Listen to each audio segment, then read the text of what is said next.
할렐루야. 오늘은 블레싱 가든 네 번째 시간으로 자기 애와 자기 연민이라는 제목으로 말씀을 나누도록 하겠습니다. 우리는 지난주에 사랑은 자랑하지 아니하며 라는 말씀을 들었습니다. 우리가 이 말씀을 들으면서 이 자랑의 원인이 두 가지가 있다는 것을 말씀을 드렸는데, 하나는 인정 욕구에 있다 하는 것을 말씀을 들었습니다. 페르페르 유에타이, 누군가로부터 인정받아야 자신의 존재의 가치를 느끼는 사람들. 그래서 이 사람은 뭐가 강하다고 말씀드렸어요? 승부욕이 강하다. 물론 승부욕이 긍정적인 면도 있지만 이 사람들은 부정적인 면에서 작동을 하게 됩니다. 그래서 이 사람은 지고는 못 삽니다. 제가 언젠가 말씀드렸던가요? 전전에 있었던 교회에 권사님들 이름이 참 재미있는 이름들이 많았어요. 국말래, 권사님은 항상 국을 말아야 됐고 밥을 먹을 때, 그리고 그 중에는 이기자 권사님이 계셨습니다. 이기자. 이분은 무조건 이겨야 돼. 기도도 이겨야 돼. 그건 좋은 거죠, 그건. 그렇죠? 근데 얼마나 시기와 질투심이 많았는지 이기자. 모든 걸 이겨야만 합니다. 어떻게든. 왜 그래야 합니까? 그래야 인정받을 수 있으니까. 그래야 자신의 존재 가치를 확인하니까. 그리고 이런 사람은 항상 기념비를 만듭니다. 그래서 사울과 압살롬 이야기를 했지요. 왜 기념비를 세우는가? 자기 이름을 내고 자기 이름을 자랑하는 행위를 통해 인정받아야 하니까.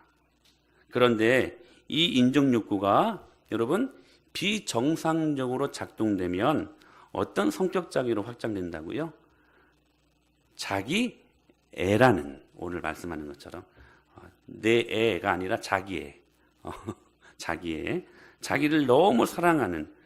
물론 하나님이 우리를 명품으로 만드셨기 때문에 우리는 자기 자신을 사랑할 줄 알아야 됩니다. 모든 상담의 기본이 어디에 있냐면 자기를 사랑하는 것부터 있어요. 근데 여기서 말씀하는 자기를 사랑하는 것은 이 자기애는 나르시시즘, 그러니까 너무 지나친 사랑이에요. 빗나간 자기 사랑. 이 자기애는 모든 사랑이 자기를 중심으로만 이루어져야만 합니다. 그래서 우리가 사랑을 두 가지로 말씀을 드렸었죠. 아가페 사랑이 있고 에로스 사랑이 있다. 아가페 사랑은 가치를 부여하는 사랑, 내게 있는 것을 다른 사람에게 주어서 행복한 사랑. 우리 하나님 아버지의 사랑이 그런 사랑 아니었습니까? 근데 이 에로스 사랑은 가치를 추구하는 사랑. 내가 무엇인가를 받아야만이 행복할 수 있는 사람들. 저는 어렸을 때 이 찬양의 가사를 이해할 수가 없었어요. 사랑은 참으로 버리는 거. 왜 사랑을 버려야 될까? 그게 굉장히 궁금했어요. 근데 예수님의 진짜 사랑은 내 사랑하는 지체에게 주는 사랑.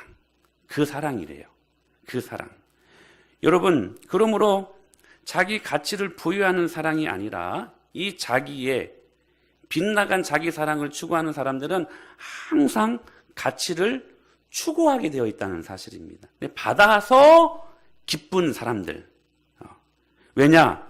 그것으로 자신의 존재감을 과시해야 하니까. 그런데 여기 굉장히 중요한 게 있습니다. 자기 애가 나올 수 있는 이 나르시시즘, 이 자기 애가 나올 수 있는 아주 무서운 감정 하나가 있는데 그 감정이 뭐냐면 바로 자기 연민이라는 것입니다. 자기 연민. 흔한 주제는 아닙니다. 그렇죠? 우리가 누구한테 연민의 정을 느낀다고 하잖아요. 근데 자기를 연민하는 거예요. 그러니까 이 자기 연민은 자기를 너무 사랑해서 일어나는 죄된 감정입니다. 나르시시즘이. 이 자기 연민이라는 이 말을 사전적으로 한번 찾아봤는데요. self pity라고 기록이 되어져 있습니다. 그러니까 무슨 말이냐면 자기 자신을 불쌍하고 가련하게 여기는 거예요. 세상에서 내가 제일 불쌍해. 세상에서 내가 제일 잘 나가가 아니라 세상에서 내가 제일 불쌍한 사람들. 잘 보세요. 우리 그런 생각 한 번쯤 할 수 있잖아요. 근데 여기까지만 생각하면 뭐 자기 연민이 뭐가 그리 큰 문제가 되는가 생각할 수 있는데 어떤 정신분석학자는 이런 말을 했어요. 알코올 중독을 알아도 괜찮고 마약 중독을 알아도 괜찮다. 그런데 자기 연민에 빠지면 절대로 안 된다. 알코올 중독을 치료하는 게 쉽지는 않죠. 그러나 치료할 수 있대요. 마약 중독을 여러분 치료하는 것이 쉽지 않아요. 그러나 치료할 수 있습니다. 근데 자기 연민에 빠져버리면 치료할 길이 없다는 거예요. 그러니까 여러분의 아내와 여러분의 남편이 여러분 자기 연민에 빠져 있는 듯 하면 여러분 그건 정말 위험한 거예요. 한번 의심해 보세요. 의심해 보세요. 이 자기 연민, 셀프 피티, 이 사람들은 항상 이런 말을 합니다. 왜 하필 나야? Why me? Why me? 왜 매사 나만 불행한 거야?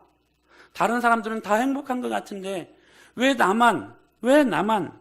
그렇게 한탄하며 인생이라는 한 드라마에 자기 스스로를 비극의 주인공으로 만들어버리는 거예요. 그래서 여러분 이것을 우리는 상담학적으로 Why me 증후군이라고 합니다. 그래서 본인만 분화한 대우를 받고 있다는 일종의 피해의식 속에 사로잡힌 증세가 뭐냐면 바로 자기 연민이라는 것입니다. 근데 참 위로가 되는 것은 자기 연민에 빠진 성경적인 인물들이 있다는 거예요. 누가 이런 죄에 빠질까 싶었는데요. 성경의 인물들 중에 상상수 이러한 믿음의 위인들이 있었습니다. 그 대표적인 인물이 누구였냐면 모세였습니다. 모세가요, 자기 연민죄에 빠진 적이 있었습니다. 우리 출애굽기 5장 21절 22절 말씀 읽어봐요. 시작.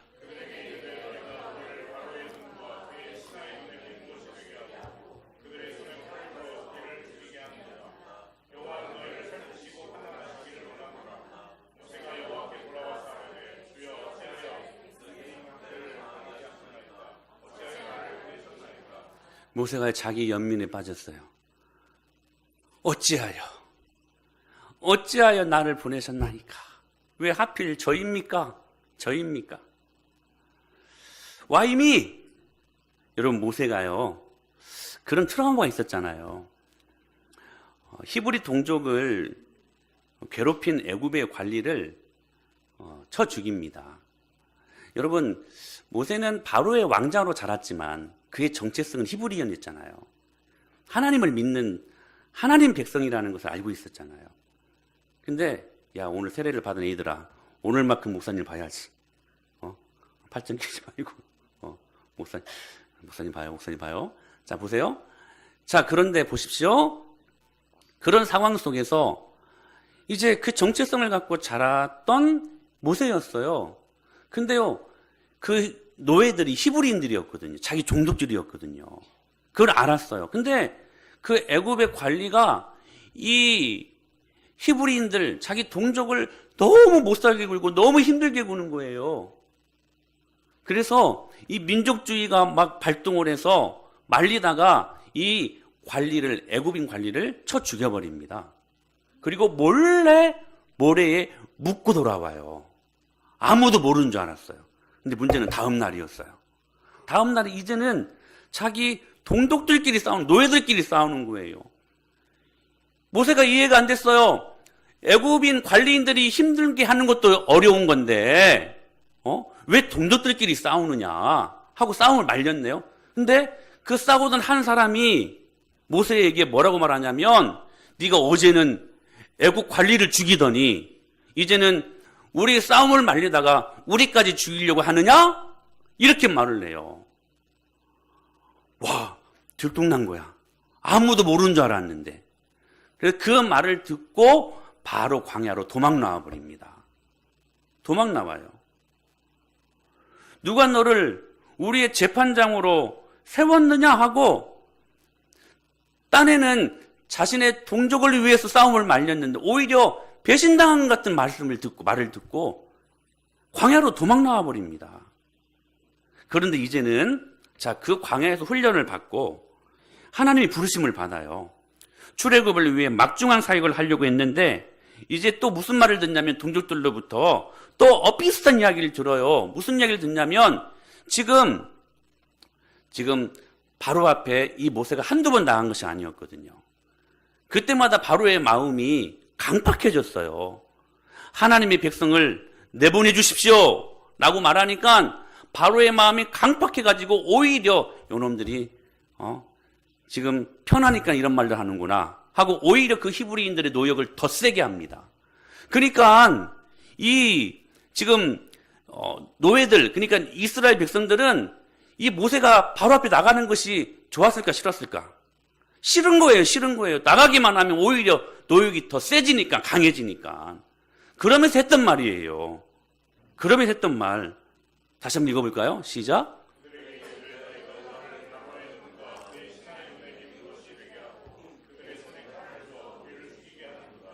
여호와는 너희를 살피시고 판단하시기를 원하노라.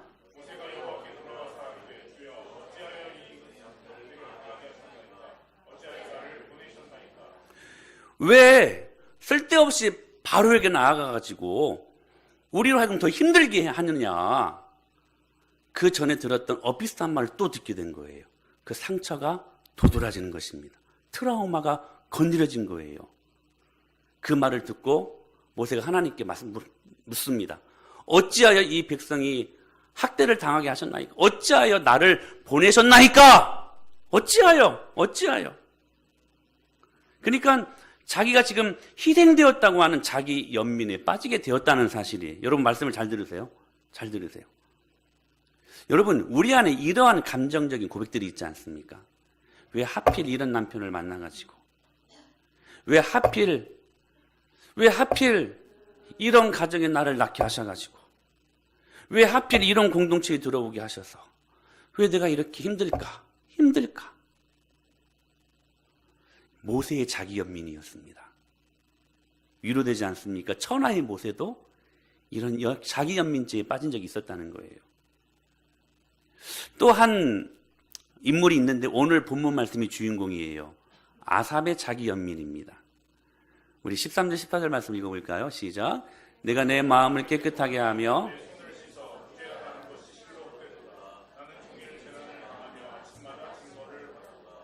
여러분 지금 이 아삽의 삶이 너무 힘들었던 모양이에요. 그런데 오늘 본문엔 1절에 보면 그 시인이 갖고 있는 이 아삽이 갖고 있는 신앙관이 있었어요. 그게 뭐였냐면 1절이에요.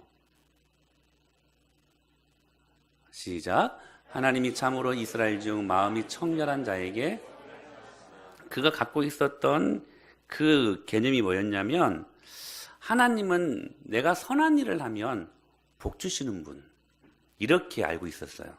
우리 교회 나오면 하나님이 이렇게 복 주시는 분으로 알고 있잖아요. 아멘? 복 주시죠. 근데 그런 하나님으로 알았어요.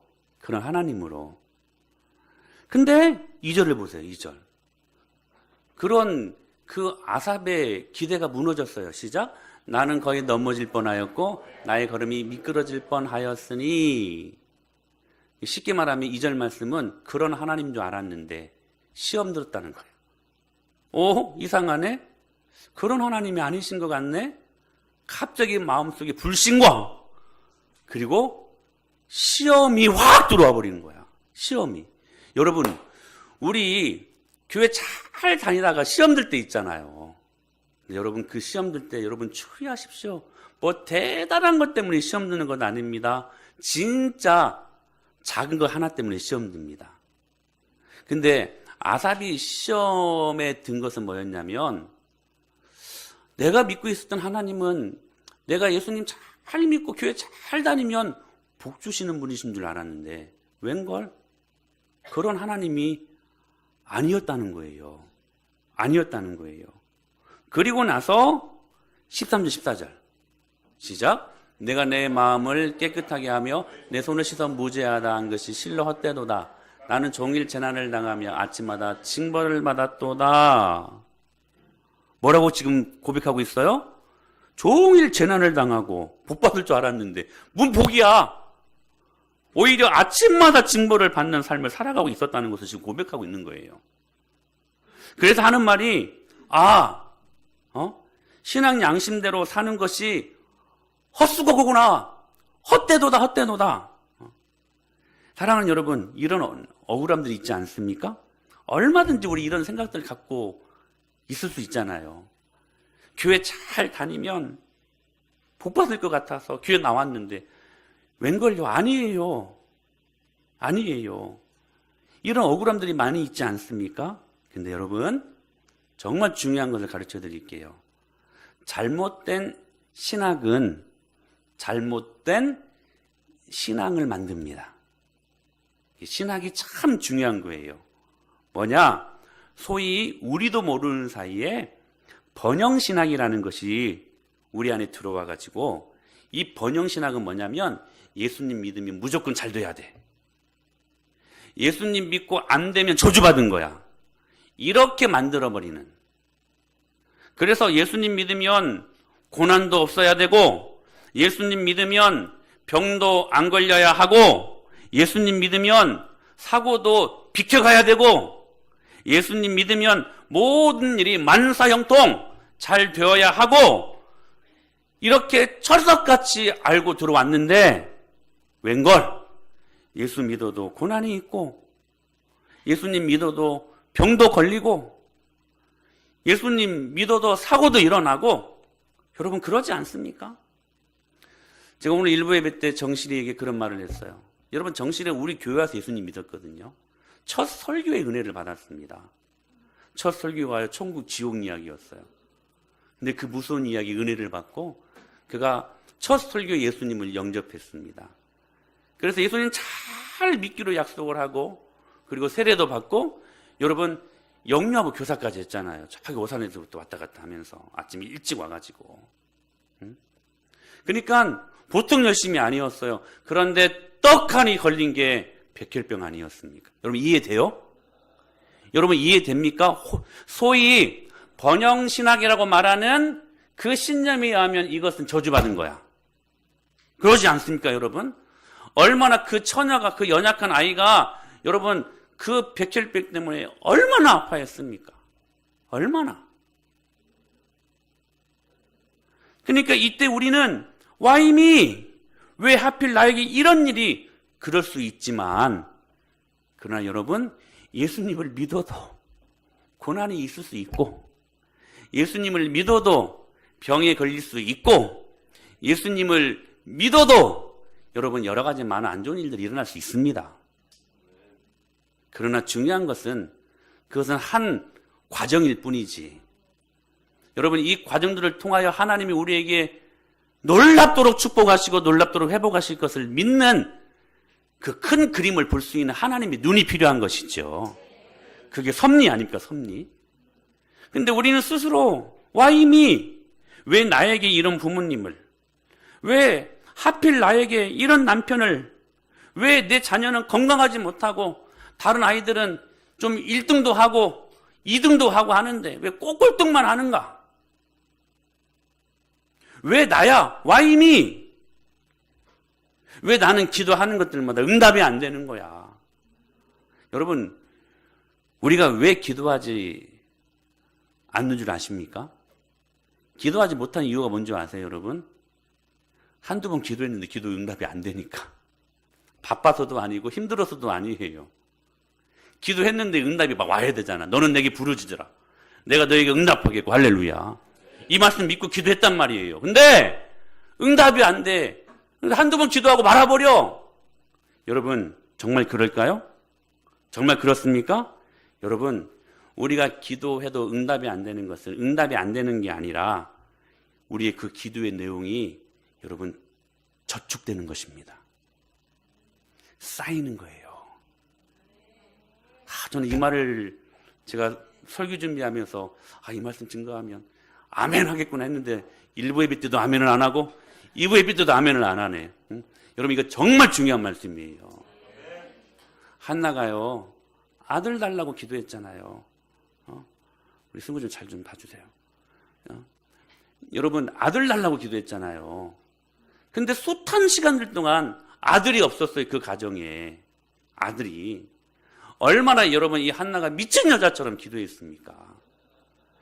근데 기도 응답이 안 된다고 그만뒀습니까? 아니요. 그 기도는 저금되었어요.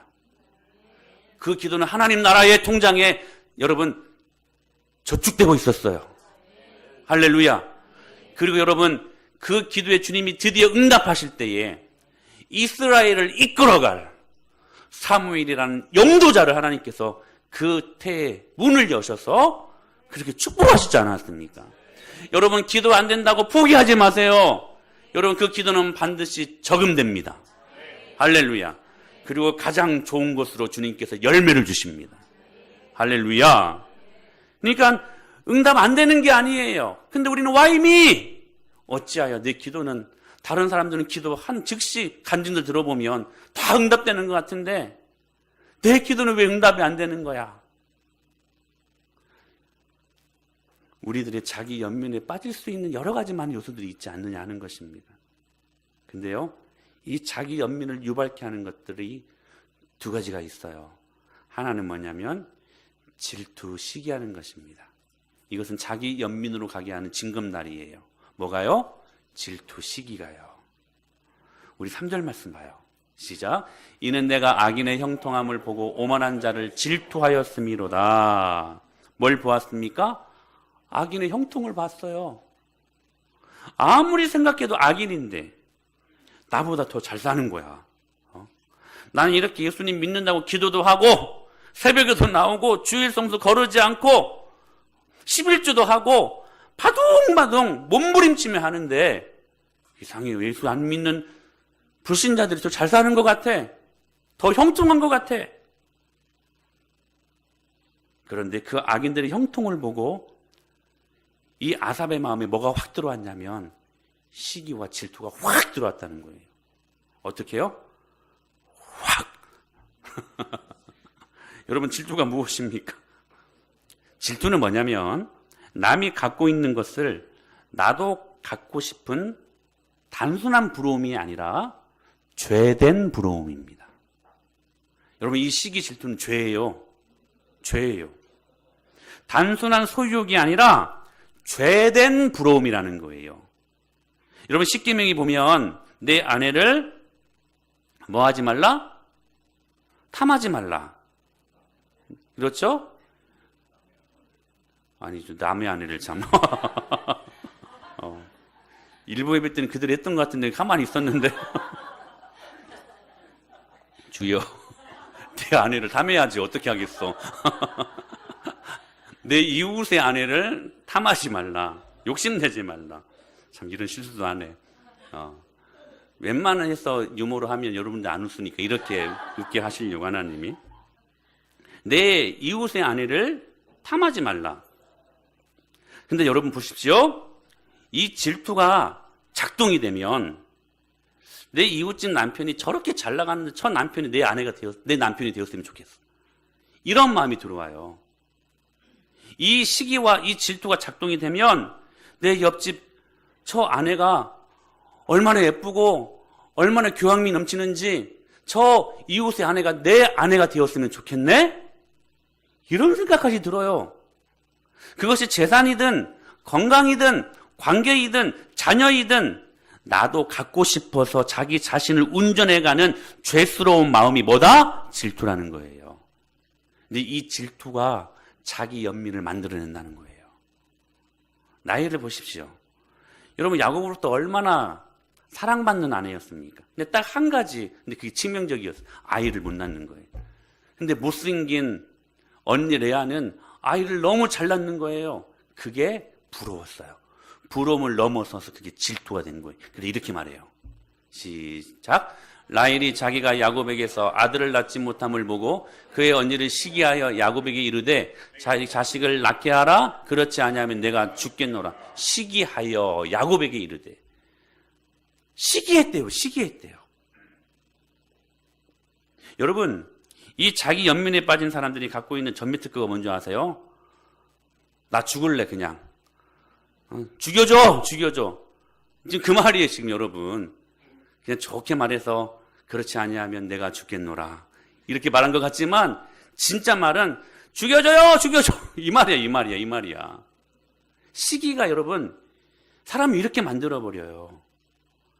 그러니까 질투는 남이 갖고 있는 것에 대한 강한 마음에서 시작해서 자기도 그것을 가질 자격이 있다고 생각할 뿐만 아니라 자기가 남보다 더 낫다고 믿는 데서 파생되는 죄라는 거예요.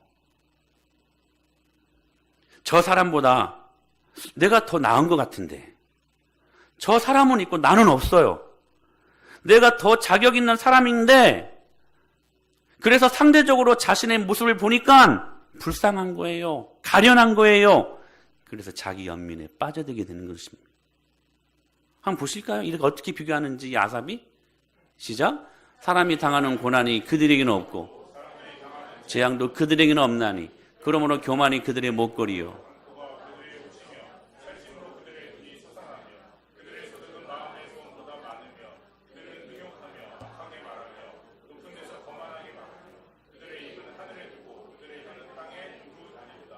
지금요 아삽이요 마음에 질투가 일어나서 하는 말이에요.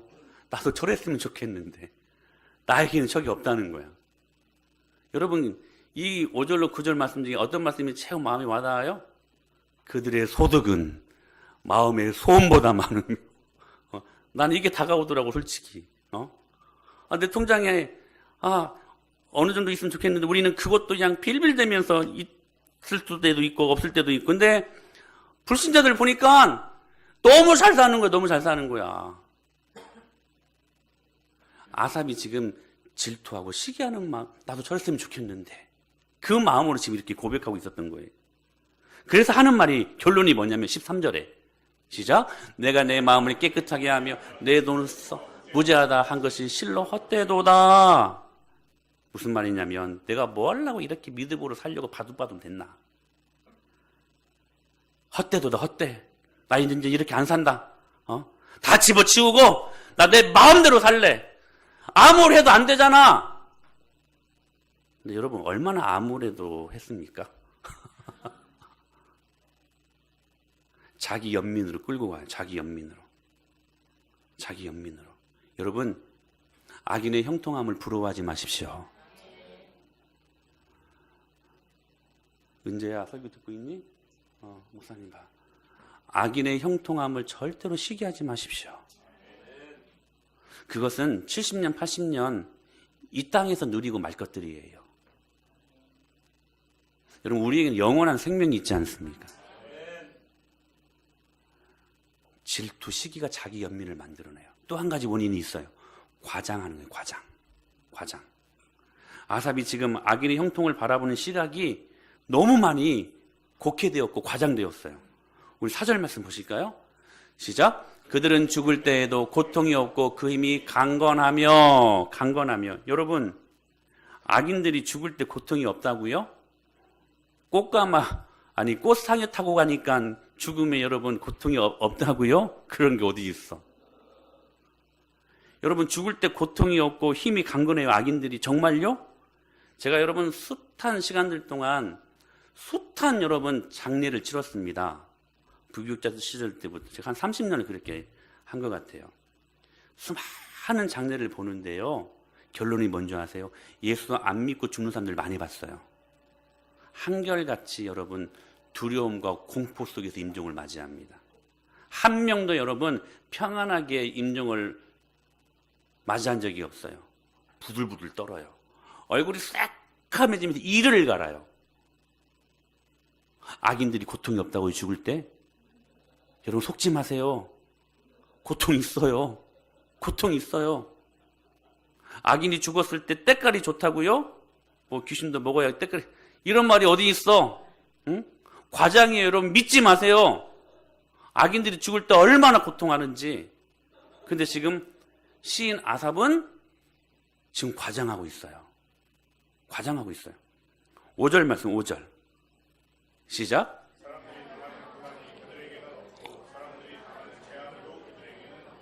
여러분 다 과장이에요.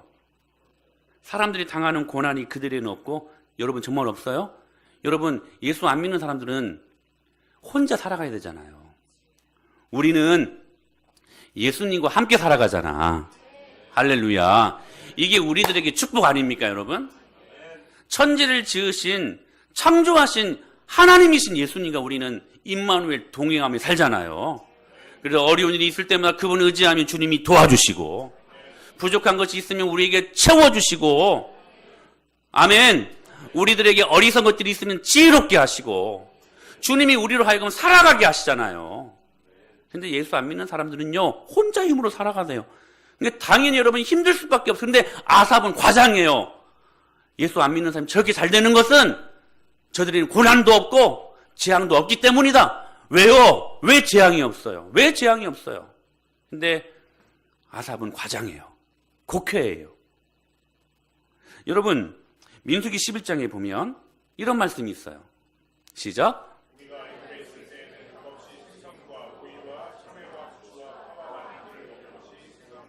여러분 보십시오. 출애굽해 온 이스라엘 백성들이 광야에서 먹을 것이 없으니까 옛날 일을 추억해요. 근데 옛날 일을 추억할 일이 따로 있지. 여러분, 애굽에서 얼마나 여러분 이스라엘 백성들이 힘들었습니까? 근데 거기에서 먹었던 생선, 오이, 참외. 여러분 오이 좋아하십니까? 참외 좋아하세요 혹시? 좋아해요? 좋아하는구나. 나도 좋아해. 부추 좋아하죠? 근데 여러분 보시면 오이 양념으로 쓸 때 들어가는 거 아닙니까? 참외는 그냥 과일이라고 치고, 부추도 여러분 양념으로 칠 때 파, 마늘 다 양념거리잖아요. 네? 그렇잖아요. 누가 여러분 마늘을 주식으로 먹어요? 뭐 그런 분들도 계시겠네요. 막 고추장 찍어 먹고 막. 근데 보통 다져가지고 양념에 뿌리잖아요. 그들이 고작 생각했던 게 뭐냐면 애굽에서 먹었던 양념거리였어요. 근데 그것마저도 진짜 힘들게 먹었거든요. 근데 값없이 먹었대요. 뭐가 값없이 먹어? 그 중한 노역의 대가로 먹었던 것이 고기도 아니고 그냥 양념장, 양념. 근데 그들이요, 값없이 먹었대요. 이 과장 아닙니까, 여러분? 또 한 가지, 그들이 과장했던 아주 대표적인 사건이 가나안 땅을 정탐하고 온 12명의 정탐꾼 이야기 아닙니까?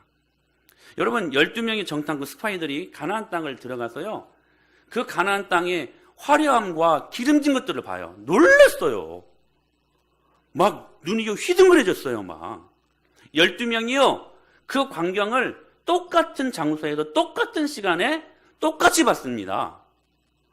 어디를 가보니까 세상에 포도가요. 포도가 우리가 지금 먹는 포도는 뭐 거봉이 좀 크다고 하지만 좀 커봤자 한 이 정도 되고 보통 한 이 정도 되지 않습니까? 근데요 가나안 땅에 들어갔던 스파이들이 봤던 그 가나안 땅에 탱글탱글 열었던 포도 열매는요 진짜 이따만 했어요. 진짜. 그러니까 혼자 이걸 들고 올 수 없으니까 두 사람이 장대에 메고 들어왔어요. 그만큼 가나안 땅이 기름진 땅이었고 축복된 땅이었다는 사실이에요. 근데 그걸 똑같이 봤어요. 근데 똑같이 본 게 또 하나 있어. 안악자손이었어요. 거인들이었어요. 그때 정확히 10대 2로 그 평가가 나뉘어집니다. 아, 과연 이 땅은 하나님이 허락하신 아름다운 땅입니다. 그러나 10명은 그들 보기에 그러나 우리는 뭐 같다? 메뚜기 같다. 여러분 심리학적으로 메뚜기 신드롬이 있어요. 자기 연민에 빠진 사람들이야. 저들 앞에 우리는 메뚜기 같다. 여러분 과장 아닙니까? 아무리 여러분 안악자손이 커도 한 1m, 한 3m 정도 된다고 치고 3m 되면 한 이 정도 더 커요. 저보다 이 정도. 예? 제가 키가 180이니까 3m면 이 정도. 이 정도밖에 안 돼. 근데 어떻게 우리가 메뚜기 같아. 메뚜기는 여러분 글래스 하프죠? 영어로. 여기 지금 메뚜기. 저 메뚜기잖아요. 근데 스스로를 과장해요. 나는 메뚜기 같다. 근데 두 명은 뭐라고 말해요? 아니다. 그들이 메뚜기다. 할렐루야. 여러분 과장할 때 거룩하게 과장하십시오. 솔직히 여러분 교회들이 기도하잖아요. 하나님 이 용인 씨를 성시화하게 하여 주시옵소서. 과장 아닙니까 솔직히? 이 자리도 다 채워지는 게 우리들에게는 비전인데 용인 씨가 다 성시화가 되는 거, 다 예수님 믿는 거 여러분 과장 아닙니까? 근데 주님이 그 과장을 기뻐하실 것 같아. 내 입을 넓게 열라. 내가 최고리다. 할렐루야. 근데 우리는 항상 그 반대로 과장해. 그들 보기 우리는 메뚜기, 과장 아니냐는 거예요. 아삽이 자신을 과장하고 있어요. 너무나 쓸모없는 사람으로. 나같이 어려운 사람은 아마 없을 거야. 나 같은 비극을 맞은 사람이 이 세상에 나 말고 또 있을까? 내가 말을 안 해서 그렇지 사실은 나만큼 불우한 상황 속에서 내가 항상 불쌍한, 나는 왜 이런 인생을 살아야 되는가? 교회에서도 이런 사람들 많이 봅니다. 교회에서도 자기가 가장 교회를 위해 가장 많이 일하고 희생한다고 생각해요. 교회에서 열심히 일하고 집에 가면서 차 안에서 아내가 막 웁니다. 남편이 우리 아내가 오늘 진짜 간만에 은혜 받아가지고 우는갑다 싶어가지고 여보 어떤 말씀에 그 은혜를 받았어? 물어봤더니 이 아내가 하는 말이 사실은 아무리 생각해도 내가 우리 교회에서 제일로 고생하는 것 같아. 네? 정원아 너 힘드니? 여러분 그게 뭐예요? 과장 아니에요? 과장? 응? 그 과장 심리가요 자신을 자기 연민으로 몰아가는 거라는 거. 몰아가는 거. 여러분 아십니까? 그때요 사탄이 쑥 들어옵니다. 쑥 들어와요. 그래 네가 제일 힘들어. 왜 너만 일하니? 응? 네가 아무리 봐도 은혜 마을 교회에서 제일 많이 고생하는 것 같아. 너 일할 때, 너 고생할 때 그때 한집사 뭐 했대? 우리 교회 한집사 없죠? 그래서 드리는 말씀이야. 그때 그 소집사 뭐 했대? 소집사 없죠? 한 목사는 있어도 빨리 한집사가 와야 돼 우리 교회. 자기 연민이 부르는 죄입니다. 이거요 공동체를 파괴하는 무서운 죄예요. 근데 자 보세요. 이제는 해결해야 될 거 아니야. 자기 연민을. 자기 연민에 대한 해결책을 오늘 성경에서 두 가지로 이야기해요. 첫째, 따라서 하세요. 말을 절제하자. 말을 절제하자. 자, 여러분 지금 자기 연민에 빠져있던 아삽에 지금 변화가 감지돼요. 우리 15절 말씀. 15절. 시작.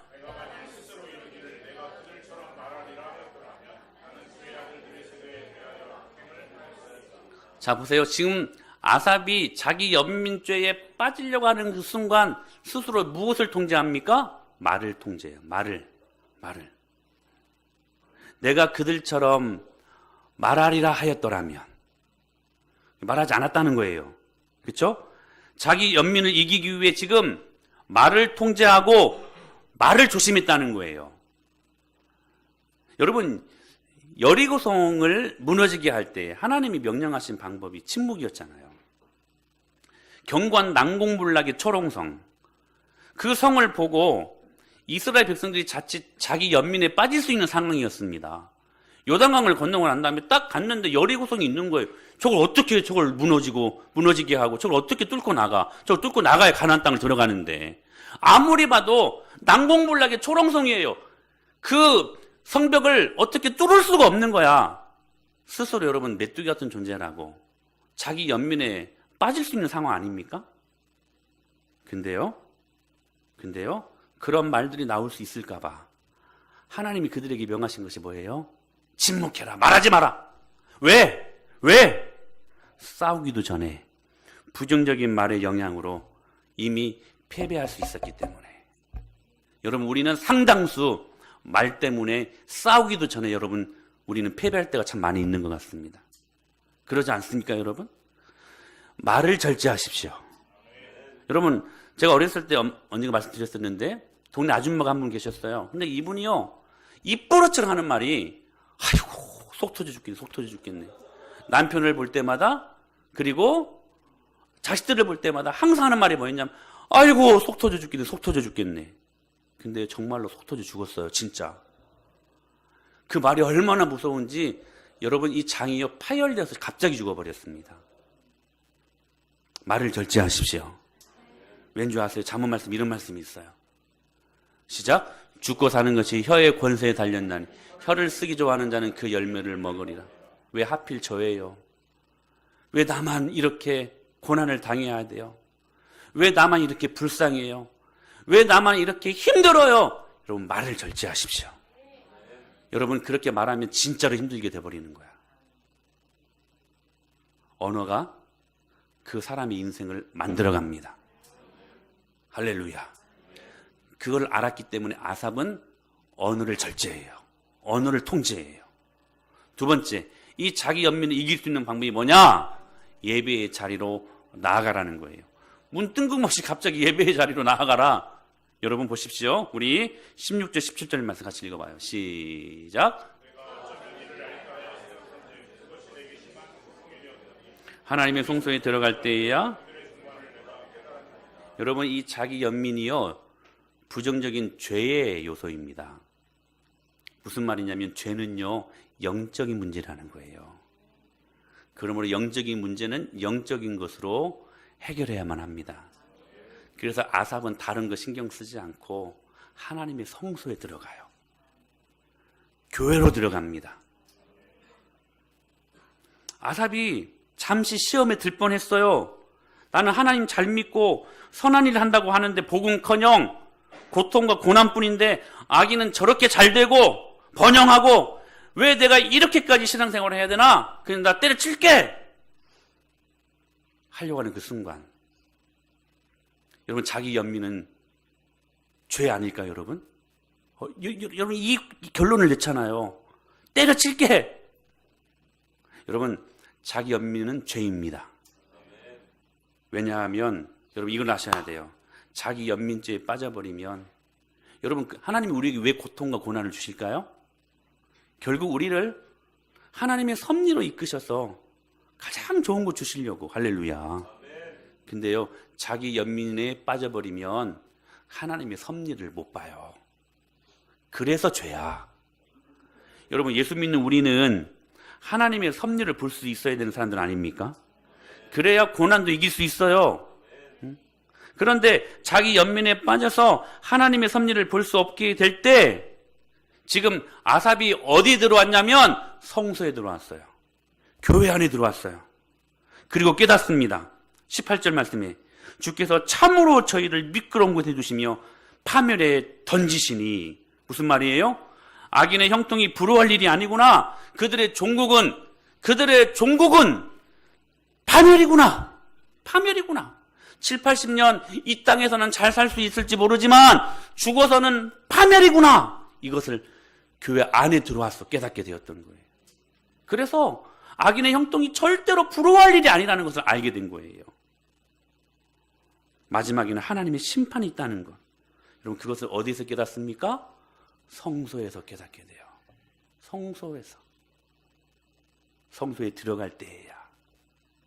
여러분, 그 성소에 하나님의 교회에서 무엇이 있습니까? 예배가 있지 않습니까? 예배의 자리.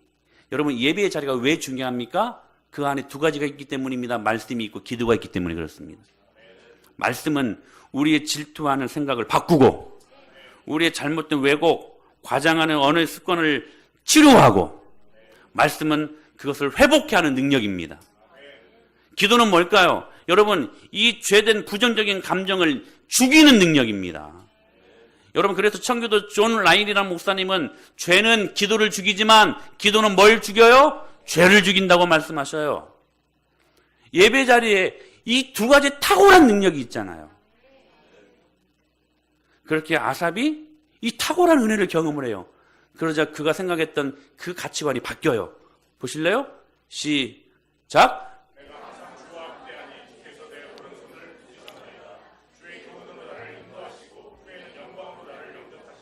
하늘에서는 주 외에 누가 내게 있으리요? 땅에서는 주밖에 내가 사모하리 없나이다.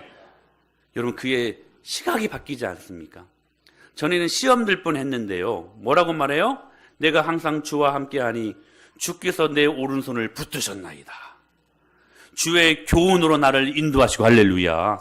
후에는 영광으로 나를 영접하리니 그 하나님을 보게 된 거예요. 내가 이렇게 믿을 필요가 있을까 하고 잠시 미끄러져 넘어질 뻔했던 아삽이 교회 안에 말씀이 있고 기도가 있는 그 자리에 들어가고 나니까 주의 교훈을 깨닫는 것이 뭐였냐면, 후에는 내 인생 가운데 하나님의 영광이 있을 것이다. 하늘에서는 주 외에 누가 내게 있으리요?